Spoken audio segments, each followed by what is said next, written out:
વીરજીભાઈ સનુરા, પૂર્વ પ્રમુખ ગુજરાત રાજ્ય ચુવાડિયા કોળી સમાજ, અત્યારે રાજકોટ મુકામે ચુવાડિયા કોળી બોર્ડિંગ અને ભવન સહલગ્ન સમિતિ સમૂહ લગ્ન સમિતિ દ્વારા ચુવાડિયા કોળી સમાજનો 58મો સમૂહ લગ્ન યોજાઈ રહ્યો છે, જેમાં 12 નવદંપતીઓ ભાગ લઈ રહ્યા છે.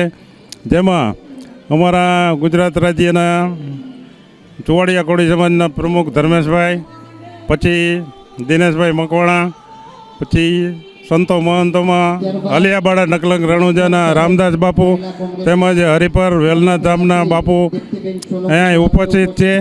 તેમજ સમાજના મહાનુભાવો બધા અત્યારે સ્ટેજ ઉપર ઉપસ્થિત છે. અમારો બોર્ડિંગનો આ 60 વર્ષ થયા છે. 1964માં સંસ્થા ચાલુ થઈ હતી. અત્યારે 58મો સમૂહ લગ્ન છે. અમારે બોર્ડિંગ છે, પણ વિદ્યાર્થીઓ પણ છે અને અભ્યાસ કરે છે. અને અમારે અત્યાર સુધીની પ્રગતિ સતત રીતે ચાલુ છે અને સમાજની જે ગરીબ ઘરની દીકરીઓને કરકસરના ભાગરૂપે અમે સમૂહ લગ્ન પૂરા પાડી છીએ. કરિયાવરમાં લગભગ 80 જેવી વસ્તુ આપી છે. એમાં કબાટ છે, ચેટી પલંગ છે, ગાદલા છે, સોનાના દાગીના છે, સોનાના દાણા, પછી જાંજરી ને એવું બધું આપી જ છીએ.